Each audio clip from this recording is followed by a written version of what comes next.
Este es Cara y Sello. Bienvenidos a un nuevo episodio de esta conversación semanal sobre temas de actualidad para la región, para Manizales, para el eje cafetero, para Colombia y para el mundo. Hoy, como siempre, me acompaña nuestro columnista digital invitado, John Freddy Franco Giraldo. John Freddy, ¿cómo va todo? Mi estimado doctor y amigo Luis Miguel Gómez, ¿cómo me le ha ido? Una feliz tarde, noche en el momento en que hacemos la producción de Cara y Sello. Una semana más, un episodio más. Como siempre, saludándolo a ustedes, saludando a nuestros seguidores, tanto en nuestra plataforma matriz, que es nuestra fanpage de Cara y Sello, como nuestros amigos de Spotify que se conectan a nuestro formato podcast. Ahí vamos ya colonizando, Luis Miguel, ese formato de solo audio. Usted puede ir en su carro, puede ir obviamente conectado a sus audífonos y nos puede ir escuchando estas conversaciones entre formales e informales, entre opinión e información, pero sobre todo con el carácter de informar, de actualizar, de debatir, de interpretar y de entender un poco las cosas que pasan en nuestro país y en el mundo. Un agradecimiento también, como siempre, a nuestros seguidores a través de la plataforma de Caldas al Día y obviamente a los amigos de Sucesos al Día que en la semana vienen retransmitiendo Cara y Sello. Claro que sí, ahí vamos creciendo audiencia. La invitación, pues, para que nos sigan, nos acompañen en esta conversación semanal, que como usted muy bien lo ha dicho, es una conversación informal, pero en la cual tratamos de darle el mayor foco, el mayor enfoque a los diferentes temas de importancia y de relevancia, las principales conversaciones que están abiertas, pues, especialmente en nuestro país, en nuestra región. Sí, Y John señor. Freddy, bueno, le cuento, la semana anterior, en nuestro episodio anterior, comenzamos hablando o estuvimos hablando de novelas, de novelones que se registraban en el acontecer, ¿no? Hoy un poco yo quisiera hablarle no de novelones, sino lastimosamente comenzar con una tragedia, con una verdadera tragedia, lo que ha ocurrido pues esta semana en el ¿Qué país. pasó? Sí. Eh, Todo lo que ocurrió pues en el Cauca ocurrió y está ocurriendo pues en el momento en el que estamos realizando esta transmisión. Hoy es 29 de abril de 2026. En este momento todavía hay noticias nuevas, cada momento hay noticias nuevas que llegan del Cauca, del Valle del Cauca. Acaba de llegar información de Buenaventura, municipios asediados, bueno, toda esta sevicia con la que los grupos ilegales pues están afectando sobre todo a la población civil del departamento del Cauca, pues realmente lamentable. Es un tema realmente lamentable y yo creo pues que tristemente también toca reseñar o también toca hablar de esto. Sí, señor. Y lo que es más lamentable, Luismi, cómo políticamente las distintas vertientes han querido tomar pues esa infortunada y gris, más que ni gris, negra bandera. Precisamente esta semana y en el momento en que estamos haciendo esta grabación, se suscitaba un debate en el Congreso de la República, en el segmento de la plenaria de la Cámara, en aquel segmento que se denomina proposiciones y constancias. Y varios de los representantes a la Cámara del Centro Democrático pues hacían alusión a cómo infortunadamente al inicio de la semana se había mencionado por parte de algunos otros representantes del pacto histórico y de hecho lo dejó entrever el mismo candidato presidencial del pacto, Iván Cepeda, que los atentados terroristas eran todo un montaje de la extrema derecha para cautivar adeptos, para cautivar votos, para sembrar y para impedir que el mensaje del progresismo pues estuviera en estas zonas en donde pues a decir verdad Luis Miguel pues son afines obviamente a estas ideas de la izquierda colombiana y del modelo actual ideológico que gobierna el país.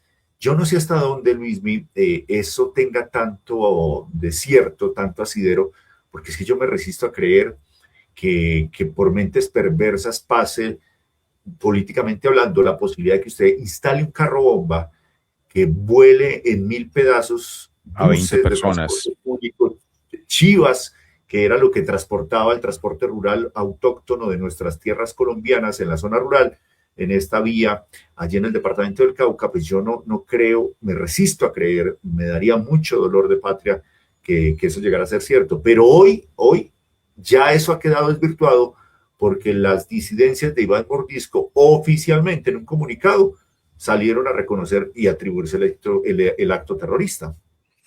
Claro que sí, y usted lo ha dicho, es que mire, cualquier aseveración que se dé, y sobre todo si se hace con intereses políticos, es muy delicada, y sobre todo si se hace sin pruebas, y sobre todo inclusive desde la misma voz del presidente de la República se dan hipótesis, se elucubra sobre el tema en un tema tan delicado, tan complejo, en un momento tan delicado como el que estamos, que es el momento electoral. Pues me parece una gran irresponsabilidad de diferentes instancias. Aquí no hablar de un partido específico, no hablar de una orilla específica, pero creo que cualquier aseveración, inclusive periodistas de mucho renombre también han salido a decir, casi que a asegurarlo sin ningún tipo de prueba, que esto no, que esto es un interés de la extrema derecha, o que sea cual sea la orilla que aproveche esto políticamente. Creo que no es el momento para hacerlo, por más que Sí. estemos en elecciones, y es muy delicado, muy triste para el país. Usted lo acaba de decir, una chiva llena de campesinos, de gente humilde, pues volada en mil pedazos. Esto no tiene ninguna lógica, y es un tema realmente pues lamentable y repudiable desde cualquier punto de vista. En la Plaza de Bolívar de Bogotá, Luis Miguel, hay una especie de pancarta que dice, palabras más, menos lo siguiente: si la derecha regresa al poder en Colombia, ríos de sangre correrán de nuevo. Y yo me pregunto, ¿es que han dejado de correr? ¿Es que en No han estos dejado de correr. 4 años pararon los ríos de sangre? Si la memoria no me falla, los No, indicadores de pues violencia han aumentado, las mire, masacres han aumentado, los asesinatos de líderes sociales, comunitarios, indígenas, políticos han aumentado, los magnicidios como nunca antes los veíamos desde hace más o menos 3 décadas, volvieron. Estoy hablando de Miguel Uribe, asesinado aquí muy cerca de donde nosotros tenemos lugar de residencia aquí en Bogotá. Hay una zona que usted conoce muy bien en Modelia, Parque El Golfito.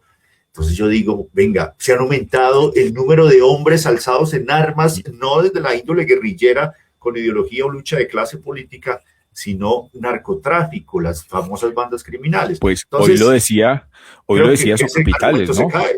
Sí, Hoy, claro. hoy, a- hoy Capitales presentaba un informe sobre la evolución de esas cifras de seguridad, y realmente son preocupantes. El aumento, por ejemplo, decían el clan del Golfo. El clan del Golfo de Freddy tiene casi 10.000 hombres, Sí. 10.000, bueno, 10.000 combatientes, o cual sea la denominación, 10.000 personas en el clan del Golfo, y creo que ha sido un incremento del 200%, 300% en los últimos 3 años.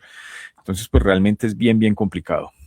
Es que esta cifra es de cierta manera lapidaria, Luis Miguel, y resume un poco lo que es la violencia en Colombia. En el año inmediatamente anterior, en el año 2025, se registraron más de 420 ataques solo en el primer semestre, y se concentran en esas zonas donde hoy reclaman ideológicamente y proselitista, desde el punto de vista proselitista, los votos de la izquierda en Colombia: Cauca, Valle, norte de Santander, Antioquia y el departamento del Chocó. Sobre todo Antioquia, pues toda la parte que es limítrofe con el Océano Pacífico, digamos que es Antioquia profundo, límites además con el departamento del Chocó, pero que vengan a decir hoy que es que la derecha está armando todo esto para impedir que los candidatos de izquierda hagan como tal su campaña política, me parece que ya es un Creo que argumento es, un tanto traído de los sí, cabellos. sí, sí, sí, creo que realmente no tiene ningún asidero, pero bueno, realmente pues empezamos el día de hoy nuestro episodio analizando esta lamentable noticia que nos lleva a los peores años.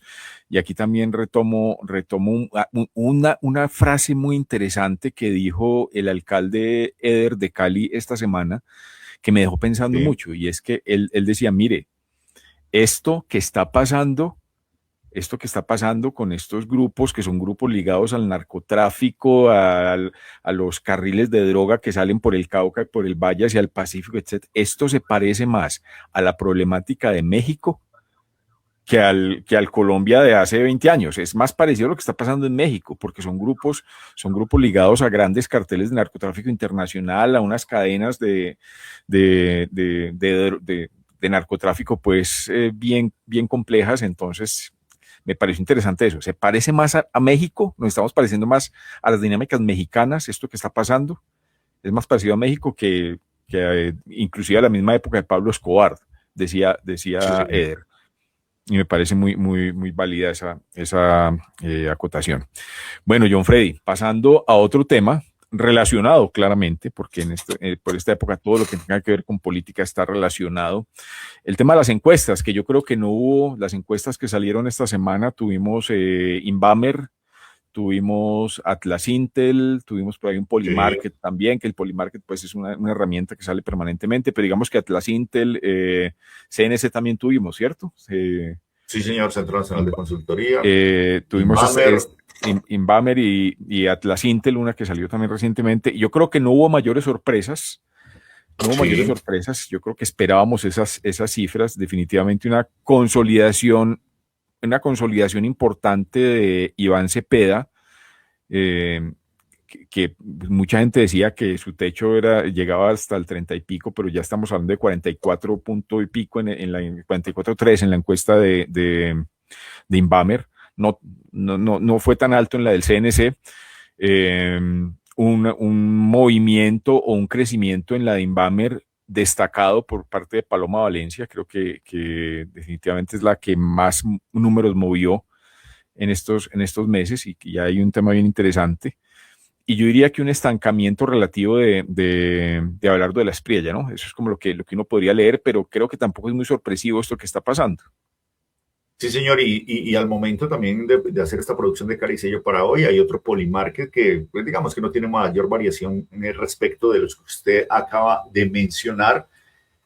Allí, con esa primera opción, de acuerdo con esta fotografía de la encuesta, el candidato Cepeda, obviamente se ubica de segundo el candidato Abelardo de la Espriella. Iván Cepeda ganaría la primera vuelta, dice este Polymarket, con 38%, y tendríamos en un segundo momento, en una segunda posición, a Abelardo de la Espriella, que tendría la posibilidad de enfrentar a Iván Cepeda en una segunda vuelta, en una eventual segunda vuelta.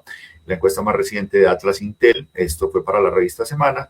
Allí el candidato de Defensores de la Patria, como se llama el movimiento político que agrupa a todos los seguidores de Abelardo, aventaja por 8.7 puntos, 8,7 puntos porcentuales a Paloma Valencia, la candidata del Centro Democrático y de otros sectores políticos, que entonces se quedaría en tercer lugar. Si las encuestas si las elecciones mejor fueran hoy, dice esta encuesta, los resultados en votos válidos serían: Iván Cepeda tendría el 38% de los votos, luego Abelardo de la Espriella con el 29,9% y Paloma Valencia con el 21,2%.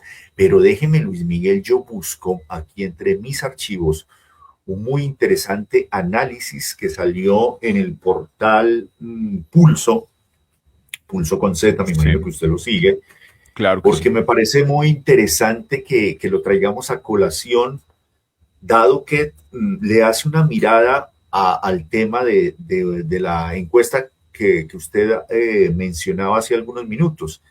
Y esto también, Luismi, para que lo contrastemos con lo que dijo, no sé bien si fue el fin de semana, en su tradicional espacio también de opinión, eh, el columnista, por aquí estoy buscando la de, aquí está, sí señor, la de Pulso, eh, lo que Daniel Coronel mencionaba, que él consideraba, de acuerdo al análisis de estos números de las dos encuestas o tres que estamos referenciando, que no habría segunda vuelta electoral en Colombia. Es una teoría bien interesante, porque es que tomaban como base los 44 puntos que le ponen en una de las encuestas a Cepeda, y que prácticamente le estaría pues ya casi que a 9 puntos de coronarse la posibilidad de tener el 51% del electorado que vote en nuestro país. Pero vamos con lo primero, Luismi, para que opinemos y que nuestros seguidores también lo digieran y lo conozcan. Dice este análisis de pulso que en ambas encuestas, las que usted dijo, las de Semana y la que contrató el periódico El Tiempo, creo que es Inbamer, la Inbamer otra. y, Tiempo y Caracol, Exacto. que es Inbamer Y Caracol, y sí, sí. exacto. Sí, señor. En ambas, digamos que coinciden en que hay un líder claro en primera vuelta, Iván Cepeda. Hasta ahí Clarísimo. estamos claros. Listo. En la de Inbamer, advierten ellos, lo ponen con un 44% y en la otra encuesta, que la hace el grupo GAD3, lo baja a un 36%. Pero dicen ellos, analizan que con Abelardo de la Espriella sí hay una coincidencia. Inbamer le pone más del 21% y la otra encuesta la pone sobre un 21%. Y Paloma Valencia, Inbamer le da un vuelo con 20%, la pone, digamos, y también usted lo señalaba, la de mayor crecimiento Crecimiento. sostenido por lo menos en los últimos 15 días, y la ponen a un punto de Abelardo, a Inbamer, ¿cierto? Sin embargo, la de GA3, esa sí la pone muy por debajo y tan solo la pone a marcar un 13% de favorabilidad dentro de esa porción de encuestados. Ahora bien, para la segunda vuelta, dicen ellos, Cepeda se enfrentaría a De la Espriella y en esa segunda vuelta, pues Inbamer muestra una gran brecha porque dice que Cepeda obtendría el 54.6% y De la Espriella el 42.6%, es decir, casi 12 puntos de diferencia, mientras que la otra encuesta muestra unas cifras distintas, con Cepeda con un 46%, De la Espriella con un 35%, 11 puntos de diferencia, es decir, en ambas encuestas en segunda vuelta, en un escenario de Cepeda a Abelardo, se quemaría Abelardo y el presidente de Colombia sería Iván Cepeda. Iván Cepeda. Ahora, una muy interesante, Cepeda versus Paloma en segunda vuelta. Inbamer la muestra por un poca diferencia. Cepeda con el 51.2%, Paloma con el 46%, le saca 5.6 de diferencia, pero la del GAD3 deja ver una distancia mayor. Cepeda con 44%, Paloma con 37%. Obviamente, en ambos escenarios gana Cepeda. Pero advierten ellos, y aquí va mi pregunta, Luismi, para cerrar, ambas encuestas muestran casi que un 22% de indecisos en la primera vuelta. Y esos indecisos, ¿de dónde salen? De los votos en blanco, los que no votarían y los que hasta hoy, a 5 semanas de elecciones, no tienen ni idea por quién van a votar. Y eso literalmente cambia todo, porque si esos indecisos se van para de Cepeda, pues en primera vuelta ganaría. Y si Claro, se es que van eso para le el de iba a decir. Paloma o para el de Abelardo, pues los ponen en una posición también muy favorable. Es que eso exactamente le iba a decir. Es que inclusive ese análisis que hace, como usted lo mencionaba hace un rato, Daniel Coronel, puede ser lógico, porque esos indecisos, llámelos como los quiera llamar, llámelo centro indeciso, llámelos centro no cautivado, llámelo voto opinión, como usted lo quiera llamar. Hay un bloque de voto que no está definido, que se puede ir en teoría para cualquier parte. En este momento, que puede ser la carga que va a definir la balanza y que nos va a decir si, y que perfectamente puede ser viable, es posible que Cepeda gane, por ejemplo, en primera vuelta, es posible. Es matemática y políticamente posible. Ya desde mi opinión personal, creo que yo creo que sí nos vamos a ir a segunda vuelta, mi opinión personal, También creo pero en que segunda sí. vuelta también pueden pasar muchas cosas, inclusive porque lo que usted dice, esa masa de indecisos puede, dependiendo de los movimientos de lo que ocurra en los próximos días, pues pueden irse para cualquier parte. Y yo quiero hacerle una pregunta con Y respecto a es que eso. esa masa de indecisos, lo decíamos en el programa anterior, Luismi, ahí ya será un voto o por temor o por pasiones. Va a ser un voto racional. Exactamente. Va a ser un voto absolutamente racional esa segunda Racional. vuelta. Aquí ya para que hagamos un análisis como estrategas políticos que hemos sido usted y yo de comunicación política, lo que está pasando con Paloma y Oviedo el día de hoy precisamente, ese pequeño rifirrafe, es que yo soy la llanta de repuesto y me parece que me va a tocar salir a andar primero, es que la que dice Oviedo, entonces dice Paloma que la que elige los ministros es ella, que ella puede decir lo que quiere, que Oviedo es muy boquiflojo, y hay como un rifirrafe entre amable y un poco tenso. ¿Cree usted que eso puede hacer de pronto para Oviedo mostrar que tiene independencia, que tiene voz, que tiene poder, que va a tener poder y que va a haber ahí una fórmula como muy activa si llegan al gobierno, es algo estratégico. ¿Usted cómo lee eso? Me pego de lo que se acaba de decir, estratégico. Me parece que Oviedo debe seguir mostrando esa línea, o sea, que no es un juice a lo que diga Paloma. Obvio, una cosa es lo que usted diga en campaña, Luis Miguel, y usted también lo sabe, una cosa es hacer campaña, otra cosa muy distinta a gobernar.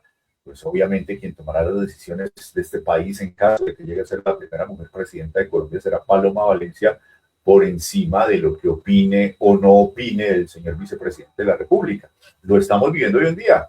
Mira dónde va a parar la dignidad de nuestra vicepresidenta Francia Márquez. La dignidad le duró hasta que le tocó literal casi que hacerse a un lado de las decisiones del gobierno nacional. No volvió ni siquiera a los consejos de ministros desde que se armó esa novela, a usted que le gustan las novelas, en ese consejo de ministros inolvidable televisado, cuando llegaba Benedetti además a posesionarse o a estrenarse mejor como ministro del Interior en ese momento.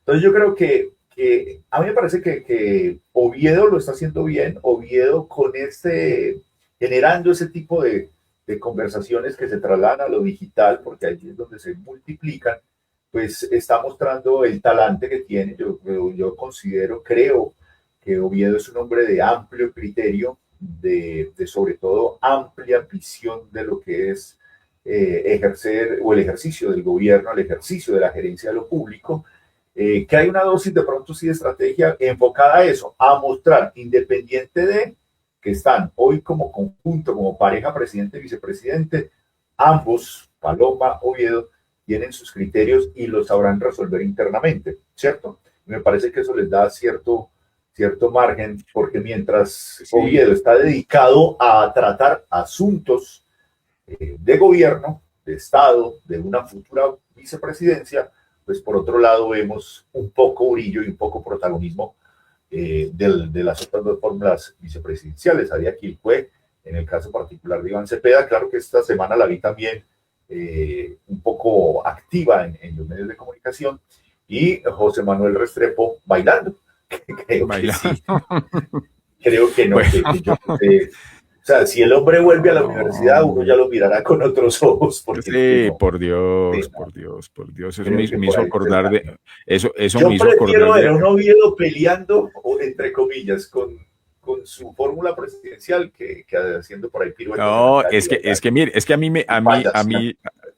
mí me gustó eso que pasó. Pues a mí me gustó. Yo digo, eso me parece un tema interesante, porque muestra que Oviedo no está alineado, que no está alienado y alineado, digamos, que es el gran temor, digamos, del centro indeciso, y es que de pronto Paloma se nos vaya mucho para un extremo, no sé qué, y eso muestra, digamos, una posición interesante que puede ser muy seductora para el centro, para esa parte de esa masa que no sabemos para dónde va, ese centro indeciso, voto de opinión, como lo queramos llamar, que ahí puede tener pues como en Oviedo un candidato interesante, ¿no? Una figura muy interesante para un próximo gobierno, creo yo.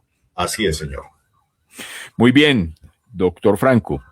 Hablemos, bueno, hay otros temas pues que están, otras pequeñas novelas, siguiendo hablando de novelas también. Esta semana tenemos todo lo que está pasando con los famosos 25 billones de pesos que los fondos de pensiones por orden del gobierno deben, entre comillas, o deben darle a Colpensiones, que bueno, que no sé si afortunadamente esa decisión ha sido frenada, o por lo menos frenada por el Consejo de Estado, ¿no? El Consejo de Estado. Sí, fue por el Consejo de Estado. Frenó la decisión de trasladar esos 25 billones de pesos, que lo complicado de eso, y se lo digo yo con un poco de conocimiento de causa, porque trabajé, digamos, fui asesor de un fondo de pensiones, fui consultor de comunicaciones de un fondo de pensiones. Eso afectaría gravemente y pondría en riesgo de manera muy, muy crítica el ahorro pensional de los colombianos. entregarle esos 25 billones de pesos a Colpensiones en este momento para soportar la carga pensional de Colpensiones que la debería estar soportando el Estado de otra manera.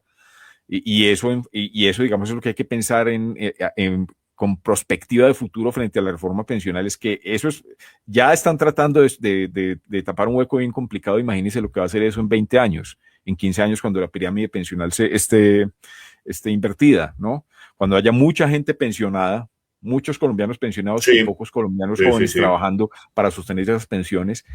Hoy ya se está viendo esa situación y por eso es que necesita el gobierno esos 25 millones de pesos, porque no tiene cómo financiar el pago pensional de Colpensiones, pero ¿a costo de qué? A costo de desfinanciar el ahorro pensional de los colombianos, el ahorro que es un soporte fundamental para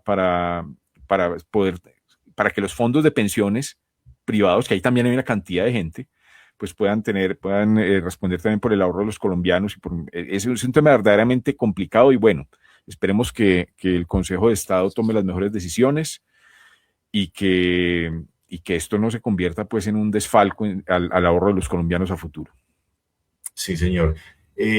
Ahí, simplemente para agregar, hoy escuché muy temprano en la mañana en medios nacionales al señor ministro del Trabajo, Antonio Sanguino, haciendo reflexiones sobre el particular, y luego esas reflexiones pues venían obviamente a los análisis respectivos. Y hay una discusión de fondo, Luismi, que usted la entiende muy bien, como usted lo menciona por el conocimiento que tiene del sector.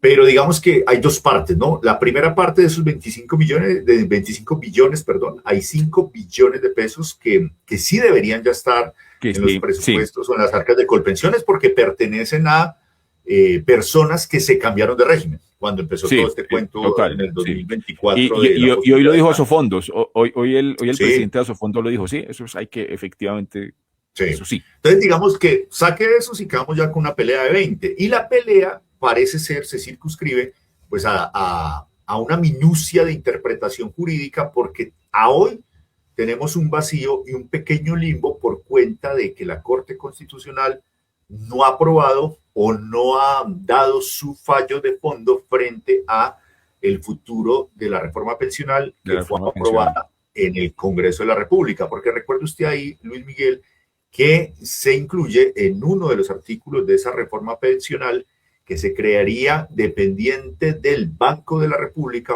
un fondo cuenta a donde deberían ir esos 20 billones de pesos, que ya cuando usted, por ejemplo, adquiera su derecho pensional, se lo trasladaría ese fondo cuenta autónomo independiente a Colpensiones. Entonces, ahí el tira y afloje está, es el gobierno diciendo por qué lo tienen los fondos privados. Es que usted tener 20 billoncitos de pesos, Luis Miguel, ¿cuánto le está dejando en interés mensual a esa plática? Aunque hoy también explicaban que sobre esa plata no hay como que mucho que puedan mover. Sin embargo, el gobierno sí les estaba reconociendo, que también quedó establecido en las discusiones que se tuvieron en el Congreso de la República de la reforma pensional, un porcentaje por tener esa plata, mientras se creaba el fondo cuenta dependiente del Banco de la República.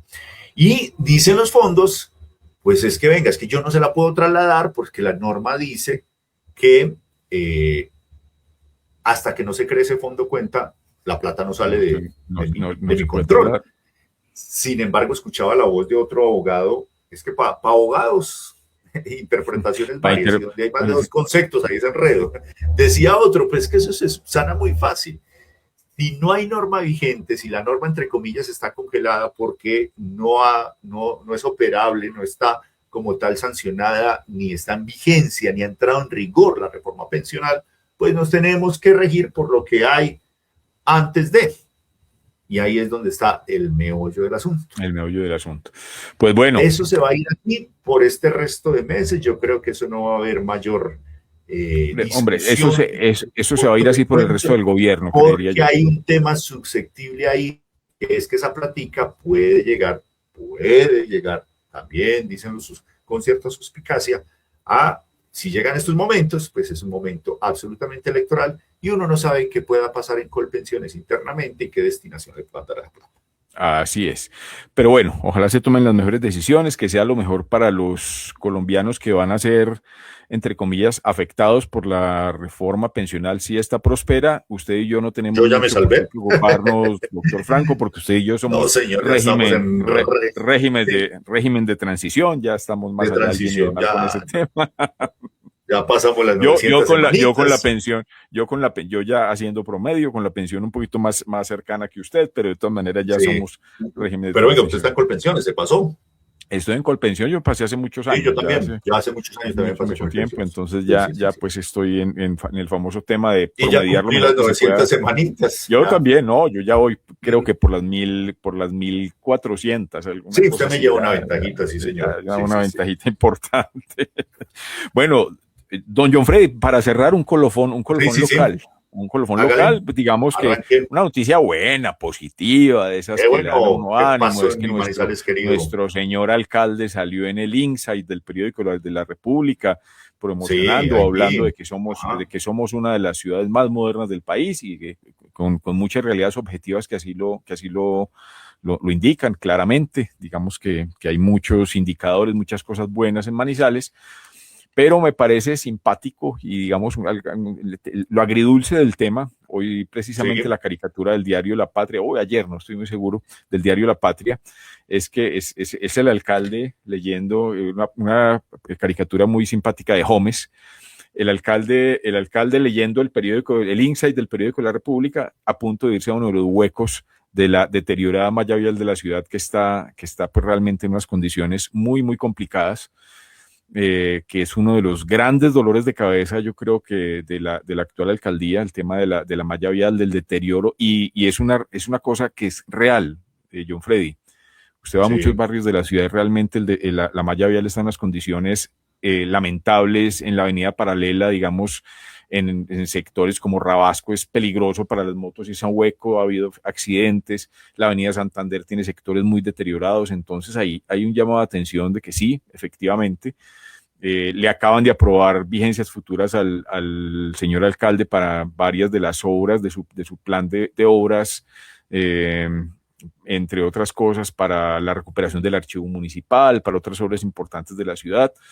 Pero yo Ujú. creo que hay que darle foco también a lo que siente el ciudadano. Y el ciudadano siente que va por la calle en una buseta, en un carro particular, en una moto, en una bicicleta, y la malla vial está muy deteriorada en sectores críticos, en las vías principales de los barrios, de todos los estratos. Entonces, pues, si somos una ciudad muy moderna, que lo somos, si somos una ciudad con los indicadores de calidad de vida importantes, somos una ciudad de mostrar en Colombia y en el mundo, pues hay que pulir cositas, y una invitación un poco para el alcalde Jorge Eduardo Rojas y todo su equipo Sí, hombre, ¿qué se puede hacer? ¿Qué se puede hacer? ¿Cómo se le puede dejar preparado el terreno a la próxima administración para que eso, además, porque hay que ser también muy sensatos? Yo no estoy diciendo que la malla vial de la ciudad se recupere en 2 años o en un año. Además, es un tema que vale, creo que habían tasado como en 30 billones, no sé, como en 3 billones de pesos, perdón. 3 billones de pesos vale recuperar el ujú. total de la malla vial de Manizales. Toda. 3 billones de pesos. Eso es el Eso es una presupuesto plata grande. es el presupuesto de 3 años de la ciudad, ¿no? Total, Sí, es una plata presupuesto total grande. de la ciudad en Ajá. 3 años. Entonces no es un tema tan fácil, pero sí, yo creo que se pueden hacer cosas porque la percepción de los ciudadanos en ese tema, yo soy, digamos, un aliado, pues, o un aliado no, creo que me siento satisfecho con la gestión de la actual administración, pero creo que hay Sí, lunarcitos, un lunar importante que se debe empezar a trabajar, o por lo menos hablarle a la ciudad, y yo creo que el alcalde tiene que decirle, bueno, ¿qué vamos a hacer con la malla vial? ¿Qué vamos a hacer con mucha infraestructura pública de la ciudad que está deteriorada y que hay que meterle manito, ¿no? sí. Seguramente así para en próximos días. El señor alcalde, que como usted bien lo dice, además es un tema que él conoce, no solo porque ya fue mandatario de nuestra capital, sino porque fue ministro de Transporte, pero lo que más le interesa en términos de transporte es tener una malla vial actualizada. Ha habido un buen recaudo del impuesto predial, o sea que dinero en caja puede haber, y para ir al menos con un plan de emergencia, que puede ser de un plan de urgencias vitales viales, yo le pongo ese nombre, Claro. un plan de urgencias vitales viales, cuáles son los sitios de mayor tráfico y empezar a hacer ese plan de tapar huequitos. Eso ha sido el dolor de cabeza, Luis Miguel. Yo desde que arranqué en esta línea del periodismo, por allá en el año 1997-98, si la memoria no me falla, en la antigua Radio Reloj de Caracol, como amaneció Manizales, usted recuerda ese noticiero, estaba de alcalde Germán Cardona, claro. Y era la jefe de prensa Olga Lucía Pérez, que en estos días no me la encontré en el Congreso de la República. Estaba de jefe de prensa Olguita y hacíamos una sección que se llamaba El Hombre de la Calle. Y un día me fui a contar huecos. Contar huecos en las calles. Claro, ¿no? Y ahora lo que hay es que hay una serie de colectivos, influencers, no sé qué, que van y los pintan de anaranjado, y les ponen unas X, y les ponen muñecos y los hacen visibles. Y eso, pues, obviamente, pero más allá de eso, sí hay una realidad complicada. Pues, por ejemplo, yo diría, hombre, Avenida Paralela, una de las tres o cuatro arterias principales de Manizales, pues hay que meterle manito, alcalde, hay que meterle manito porque una ciudad moderna, un plan de urgencia vial, de tapar huecos por donde más transite la gente, por ahí empecemos a tapar y le empezamos a bajar la espuma al tema y vamos dejando lo otro, no en el pasado, no, vamos mirando cómo lo otro lo podemos hacer desde el núcleo, nos vamos yendo a la periferia para ir arreglando el problema. Y seguramente con la dirigencia del señor alcalde así se logrará. Señor, no me quiero ir sin sacarle tarjeta roja a directivos de la Federación Colombiana de Educadores FECODE. No sé si vio el video, lo postearon nuestros amigos de Caldas al Día. Terrible. Creo que la fiscal, la auditora, yo no sé, tiene un puesto en la junta directiva de FECODE, salió literal a amenazar a los candidatos de derecha, entiéndase, Abelardo de la Espriella, Paloma Valencia y el congresista, representante de la Cámara electo, Daniel Briceño, diciendo los tenemos que acabar en las redes sociales. O sea, eso y lo más triste es que no le cabe a una docente. A unos educadores que están formando el futuro de nuestro país, que están educando a los niños.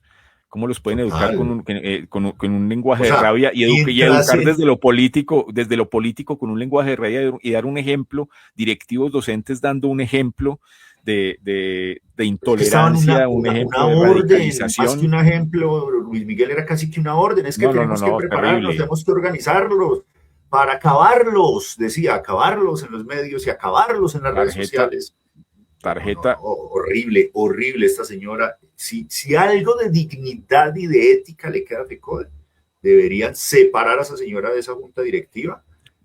Totalmente. Es que eso no puede seguir ocurriendo en nuestro país. Ese tipo de cosas que llaman al cyberbullying, que llaman a la amenaza digital, que tan de moda está, que tan difícil es de controlar y que puede provocar mucho daño, no solamente en las redes, porque es que eso no se queda acá, Luis Miguel. Eso lo coge cualquier pirómano producto de el extremismo, del radicalismo que a veces cunde en nuestro país y en América Latina, y entonces por ahí nos vamos de las vías digitales a las vías de hecho. Terminamos contando una tragedia. Ahí es donde tenemos tragedias y temas dolosos. Sí, mi estimado John Freddy, como siempre, tenía un par de recomendaciones literarias. Cuente de la Feria del Libro. Las dejamos para la próxima semana. Sí, de una. Y pues como siempre ha sido un placer compartir con ustedes estos minutos, invitar a todos nuestros seguidores a que nos acompañen la próxima semana y a quienes nos ven por primera vez a que nos sigan, a que nos acompañen en esta conversación en la cual pues de una manera relajada, pero con mucho foco tratamos de interpretar un poco la realidad de nuestra región y de nuestro país. Muy bien, señor. Entonces nos veremos la próxima semana. Que apareció en la Plaza Bolívar. Si la derecha vuelve al poder, ríos de sangre volverán a correr. Ave María. Tampoco está bien. Eso tampoco está bien. Señor Freddy, una feliz semana. Así es, señor. Gracias muy bien, señor. Hasta luego. Gracias a nuestros amigos.